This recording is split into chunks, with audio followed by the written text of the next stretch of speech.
Halo semua, pernah bingung nggak sih sama yang namanya kalimat aktif dan pasif? Tenang aja, kali ini kita akan bedah tuntas konsep ini biar semuanya jadi gampang dan jelas. Siap? Yuk, kita mulai. Oke, langsung ke contohnya. Coba deh lihat dua kalimat ini. Artinya kan sama persis ya, tapi kok rasanya beda banget. Kalimat yang pertama itu terasa langsung, to the point, penuh aksi. Sementara yang kedua, kesannya lebih formal, lebih kalem. Nah, perbedaan rasa inilah yang jadi inti pembahasan kita hari ini. Pertanyaan ini nih kuncinya. Waktu kita menulis, kita itu kayak sutradara. Kita yang milih, siapa sih yang mau kita jadiin bintang utama dalam kalimat kita? Si pelakunya? Atau justru yang kena dampak dari aksinya? Nah, memilih antara kalimat aktif dan pasif itu soal menempatkan sorotan di tokoh yang tepat. Oke, sebelum kita bongkar pasang kalimat, kita harus paham dulu dasarnya.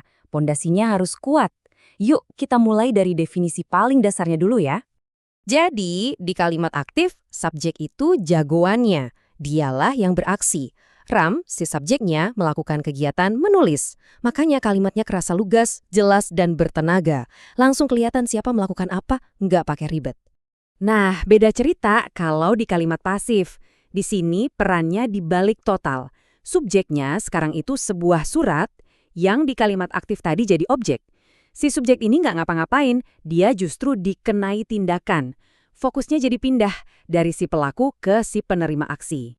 Oke, siap-siap ya. Sekarang kita masuk ke bagian teknisnya. Gimana sih caranya kita menyulap kalimat aktif jadi pasif? Tenang, ada rumusnya kok. Dan sebenarnya gampang banget kalau kita pecah jadi beberapa langkah kecil. Coba perhatikan gambar ini baik-baik. Ini visual yang keren banget buat ngertiin perubahannya. Lihat polanya. Di kalimat aktif, urutannya kan subjek, kata kerja, objek. Pas jadi pasif, si objek ini loncat ke depan jadi subjek baru. Nah, ini dia pergeseran utamanya. Jadi, kuncinya cuma ada di 4 langkah ini. Gampang kok.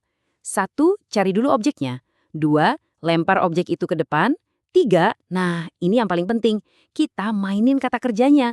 Tambahin kata kerja bantu yang pas. Kayak is, am, are, was, were. Terus ubah kata kerja utamanya ke bentuk ketiga atau V3. Terakhir, kalau kita mau sebutin pelakunya, tinggal tambahin kata oleh di belakang. Oh iya, ada satu detail kecil tapi penting banget nih. Kalau subjek aslinya itu kata ganti, misalnya saya atau mereka, pas dia pindah ke belakang di kalimat pasif, bentuknya berubah. I jadi me, they jadi them, dan seterusnya. Tabel ini semacam contekan cepatnya. Sering banget orang lupa bagian ini, jadi hati-hati ya.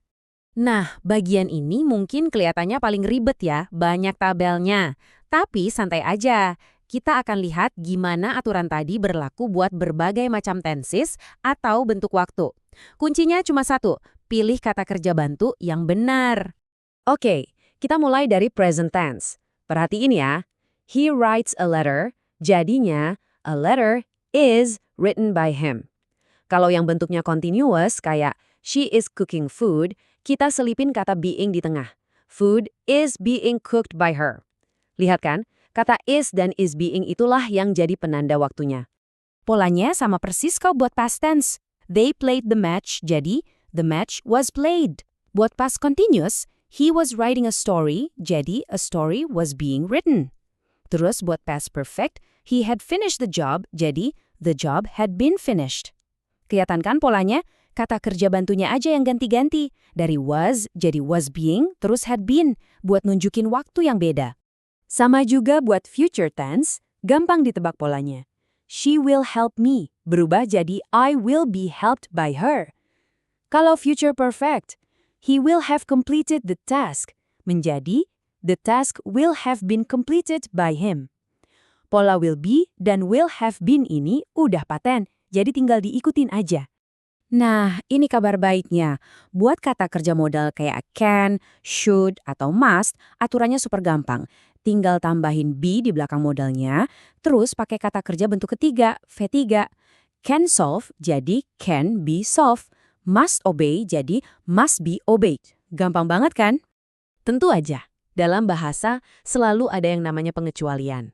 Nggak ada aturan yang berlaku 100%. Sekarang, yuk kita lihat beberapa kasus khusus di mana aturannya perlu sedikit diubah atau bahkan nggak bisa dipakai sama sekali. Ini dia pengecualian paling utama. Ada yang namanya kata kerja intransitif. Gampangnya, ini kata kerja yang nggak butuh objek. Nah, kalau kalimatnya pakai kata kerja jenis ini, kalimat itu nggak bisa diubah jadi pasif. Kenapa? Ya karena nggak ada objek yang bisa kita pindahin ke depan buat jadi subjek baru. Simpel kan logikanya? Contohnya itu kata-kata kayak datang, pergi, tidur, mati. Kamu nggak bisa tidur sesuatu kan? Nah, makanya kalimat kayak dia tidur nyenyak itu nggak punya objek. Dan karena nggak punya objek, ya udah nggak ada bentuk pasifnya. Titik. Ini aturan mutlak. Terus, gimana dong kalau kalimat tanya? Strukturnya juga ikut geser. Di kalimat aktif, kata kerja bantu kayak did kan ada di depan. Nah, di kalimat pasif, kata kerja bantu pasifnya was, is, are yang maju ke depan. Jadi, did he write gantinya jadi was a letter written, strukturnya ngikutin. Kalau buat kalimat perintah, ada trik khususnya. Kita pakai kata let atau biarkan. Jadi, open the door itu jadinya let the door be opened. Complete the work jadi let the work be completed. Ini udah formula bakunya buat kalimat perintah pasif. Oke, kita udah belajar gimana caranya. Sekarang pertanyaan yang jauh lebih penting. Kenapa dan kapan kita sebaiknya pakai kalimat aktif atau pasif? Ini bukan lagi soal benar atau salah secara tata bahasa, tapi soal strategi komunikasi. Nah, ini dia rangkumannya. Pakai kalimat aktif kalau mau terdengar jelas, langsung, dan bertenaga. Pakai kalimat pasif kalau tindakannya atau si penerima tindakan itu lebih penting dari pelakunya. Atau kalau kita nggak tahu atau sengaja nggak mau nyebutin siapa pelakunya. Contoh paling terkenalnya, sebuah kesalahan telah dibuat. Siapa yang bikin? Nggak disebutin. Nah, itulah salah satu kekuatan kalimat pasif. Jadi, pada akhirnya, semua kembali ke kamu sebagai penulis. Sekarang kamu udah tahu aturannya, kamu punya senjata baru buat ngebentuk pesanmu. Kamu bisa milih dengan sengaja, mau menyorot siapa. Siapa yang bakal jadi bintang di kalimatmu? Si pelaku atau hasil dari perbuatannya?